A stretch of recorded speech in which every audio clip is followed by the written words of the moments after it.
존경하고 사랑하는 우리 구독자 여러분 반갑습니다. 여러분의 천만 라디오 청취자입니다. 벌써 이제 저녁 시간, 이제 늦은 시간 다가옵니다. 내일부터 이제 쉬죠. 이제 쉬기 때문에 여러분들도 이제 편안하게 또 이제 연휴 보내셔야 할 것 같습니다. 어린이날도 이제 들어오고 하니까 편하게 즐기면서 재미있게 즐거운 시간을 보내시면 좋지 않겠나 하는 생각이 들어요. 요즘 보니까 뭐 다양한 이야기들, 또 소식들이 좀 많아요. 보니까 많고, 일단은 또 주가 조작 때문에 아주 별의별 참 사건 사고도 생기고 하는 거 보면, 참 우리가 살다 보면 진짜 예측을 못 하겠어. 응? 예측을 못 하겠습니다. 응? 이것저것 빵빵 터지네요. 빵빵 터져. 빵빵 터지고. 요즘 뭐 빚내서 질렀다가 빚만 또 잔뜩 내는 개미들도 꽤 많은 것 같고요. 응? 하여튼 뭐 이랬든 저랬든 간에 뭐 쉬운 거는 하나도 없는 것 같습니다. 없는 거 없고, 하여튼 이럴 때일수록 정신 바짝 차리자. 정신 바짝 차려야 합니다. 미국의 5월 연방공개시장위원회 그 정례 회의에서 이제 기준금리가 0.25%포인트 인상됐죠. 인상됐으나 4일날 오늘 이제 국고채랑 회사채 금리는 일제히 내렸습니다. 하락을 했고, 미국의 연방준비제도의 그 매파적 발언에도 시장의 관심은 향후 기준금리 동결에 더욱 집중되는 분위기를 보여주는 것 같습니다. 보니까 채권 시장에서 3년 만기 국고채 금리가 전거래일보다 7.1bp 내려가지고 연 3.210% 잘 맞췄고, 10년물 금리는 연 3.278%로 4.6bp 하락을 했는데, 5년물하고 2년물은 각각 7.4bp, 5.8bp 하락으로 연 3.195%, 연 3.309%에 마감을 했어요.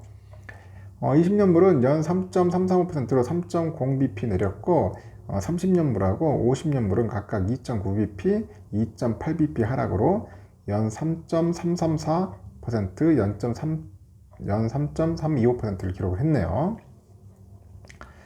신용등급이 AA-인 기업의 무보증 회사채 3년물 금리가 6.4bp 내려서 연 4.030%네요.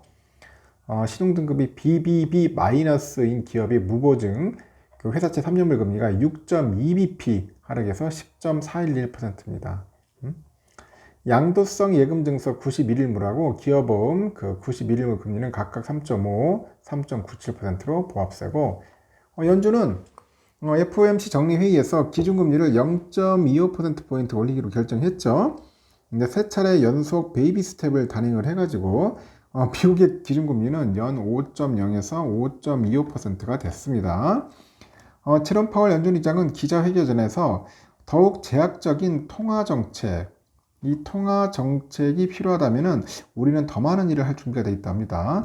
그러면서 추가금리 인상 가능성을 열어두기도 했고, 여기서 성명서에서 충분히 제약적인 통화정책 기조를 달성하기 위해서 약간의 추가적인 정책 강화가 적절할 것으로 예상한다고 합니다.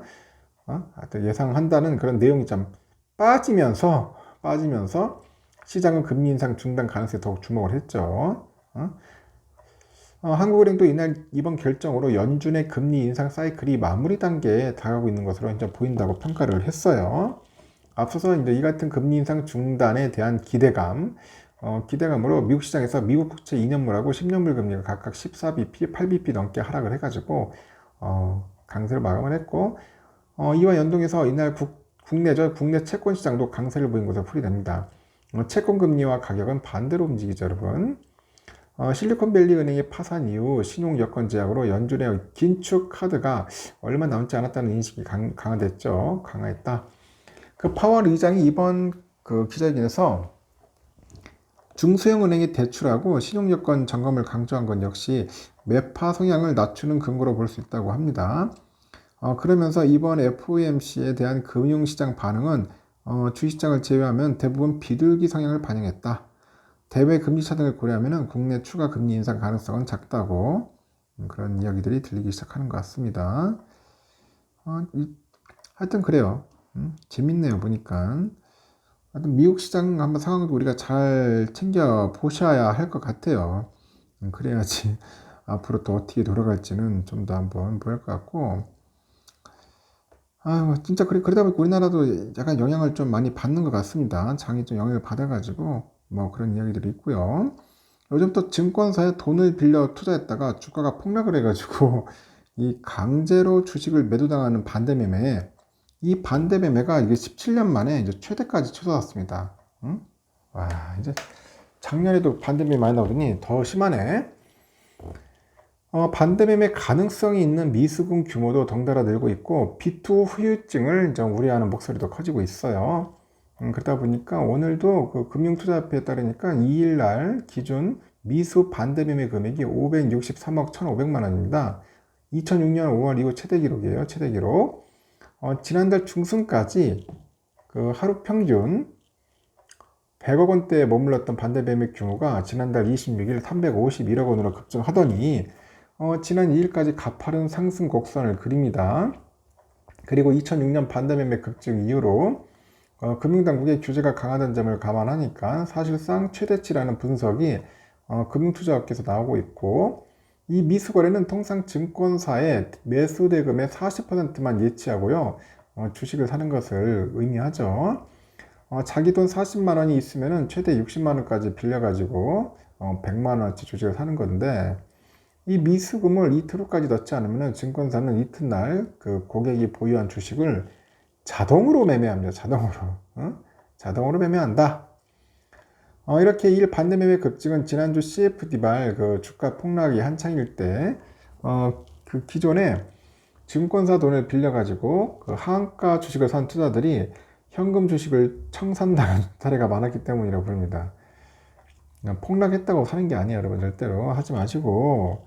또 물린단 말이에요. 또 물릴 수 있습니다. 이게 뭔가 작전 세력이나 하여튼 외인들의 그 헤지펀드들의 그 장난질, 아주 고의적인 전략적인 그런 수법에 의해서 여러분들이 털리면 안 됩니다. 털리면 안 돼요. 지금 빠졌다고 해서 이게 바닥 아니야? 해가지고 들어가는 분들이 있는데 절대로 들어가서도 안 되고 모릅니다. 더 빠질 수 있어요. 개미들 확실하게 털 때까지는 계속 들락날락 할 것 같아요. 그래서 여러분들 조금 힘드시더라도 괴롭더라도 그런데 끼웃거리지 마세요. 왜냐면 항상 사람이라는 게 그렇더라고. 남의 떡이 커 보이더라고. 남의 떡이. 남이 조금 옆에 있는 친구나 누군가 좀 벌었다고 하면은 그렇게 배 아파가지고 막 갑자기 미워하기도 하겠죠. 미움도 생기고 막 그러더라고. 시기 질투하고. 그런 거 가지고 시기 질투 할 필요가 없어요. 절대 할 필요 없습니다. 막상 나중에 시간 지나서 보면은 없어. 돈 번 사람이 보면은 없어요. 특히 뭐 언론에서 막 나오는데 대부분 솔직히 뭐 투자해가지고 돈 번 사고 예전에 코인 이 코인도 마찬가지야. 한때 막 코인 붐이었잖아. 붐이어가지고 막 코인으로 돈 벌던 사람 있다고 하는데 실제 코인으로 돈 번 사람 그렇게 흔하지가 않아. 보면은 없어. 어쩌다 한두 명 있겠죠. 당연히 아주 특정하게 한두 명 정도는 뭐 벌 수 있겠지만 대부분은 다 물려가지고 그냥 골골거리고 있어요. 골골거리고 있습니다. 그냥 장기 투자 하시는 분들 중에 꾸준하게 그냥 모은 분들이 나중에 꼭 성공하고 큰 수익 내는 거지, 마음이 급하니까 막 하는 행동도 엉뚱하게 하고 막 그래요. 좀 성급하게 막 판단을 하더라고. 신중해야 하는데 성급하게 판단을 합니다. 저쪽이 들어가면 저쪽이 많이 맞는 것 같고 이쪽 가면 이쪽 말 많이 맞는 것 같고 자기 나름대로 줄 데도 없어. 굉장히 혼란스러워 하더라고요. 뭐 그래가지고 무슨 투자가 되겠습니까? 특히 요즘, 하여튼 다시 말하지만 요즘 같은 시기에 비투 하지 마세요. 비투 하지 마십시오. 반대매매 장난 아닙니다. 지금 반대매매 당해가지고 쪽박 천 사람이 너무나 많습니다. 우리나라 사람들 또 그게 또 강해. 한탕주의, 뭐 한 방에 또 끝내겠습니다. 뭐 그런 게 상당히 좀 만연되어 있는 것 같아요. 빨리 끝내고 빨리 털자. 뭐 그런 마인드를 갖고 있는 사람들이 많고, 그런 분위기가 좀 팽배하지. 그런 투자를 해가지고 돈 번 사람 몇 명이나 있겠어. 거의 없어요. 보면은 한번 찾아보세요. 실질적으로 없어.